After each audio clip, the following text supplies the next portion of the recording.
কোন্দলের ছবি। রাজ্যসভার প্রাক্তন সাংসদ শান্তনু সেনের স্ত্রী তথা দমদম পুরসভার কাউন্সিলর কাকলি সেনের বিরুদ্ধে এক বৃদ্ধাকে মারধরের অভিযোগ, আর এই অভিযোগ ঘিরেই উত্তেজনা ছড়ায় দমদমে।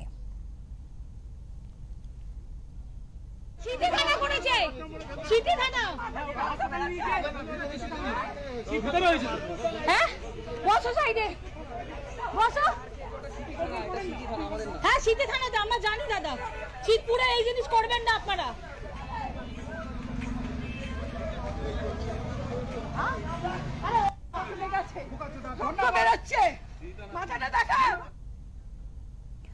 শান্তনু স্ত্রীর বাড়ি ঘিরে বিক্ষোভ দেখান তৃণমূলের কর্মীদের একাংশ। সূত্রের খবর, ওই কর্মীরা অতীন ঘোষের অনুগামী। 6 নম্বর দমদম রোডে একাধিক তৃণমূল কর্মীর বাড়িতে ঢুকে হামলা চালানো হয় বলে অভিযোগ। কাকলি ও তার স্বামী শান্তনুর বিরুদ্ধে হামলা চালানোর অভিযোগ উঠেছে। স্থানীয়দের একাংশের দাবি, এক বৃদ্ধাকে চড় মারেন কাকলি। সে সময় সেখানে শান্তনুও ছিলেন বলে দাবি তাদের। কাউন্সিলর হিসেবে কিভাবে আইন হাতে তুলে নিতে পারেন তিনি, তা নিয়ে সরব হচ্ছেন তৃণমূলের কর্মীদেরই একাংশ।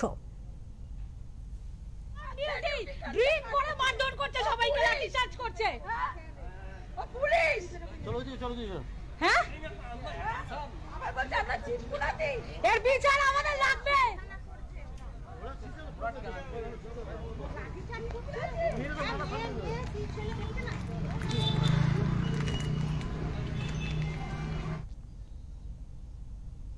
যদিও এই ঘটনার সময় বাড়িতে ছিলেন না কাউন্সিলর কাকলি সেন এবং তার স্বামী শান্তনু সেন, তারা সে সময় সিথি থানায় উপস্থিত ছিলেন যখন তাদের বাড়িতে হামলা চালানো হয়। আর সেখানে বিধায়ক অতীন ঘোষের অনুগামী সহ বেশ কয়েকজনের বিরুদ্ধে সিথি থানায় মারধরের অভিযোগ দায়ের করেন কাউন্সিলর কাকলি সেন। শান্তনু সেন সংবাদ মাধ্যমে জানিয়েছেন, তারা আইনের পথে হাঁটছেন, হামলাকারীদের বিরুদ্ধে কঠোর শাস্তির দাবি জানিয়েছেন।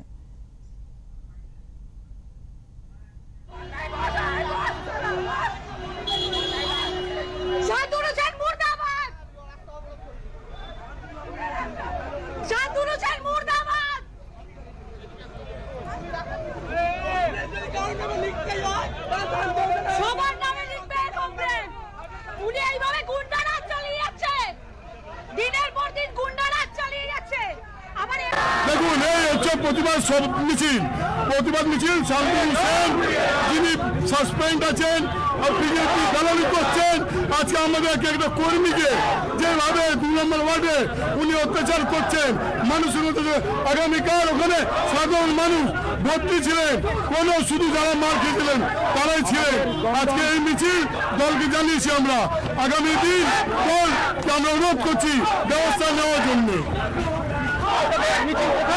এই দমদম সেনাপতি ওখানে লোকাল এমএলএ অতীন ঘোষ উনি বক্তব্য রাখবেন।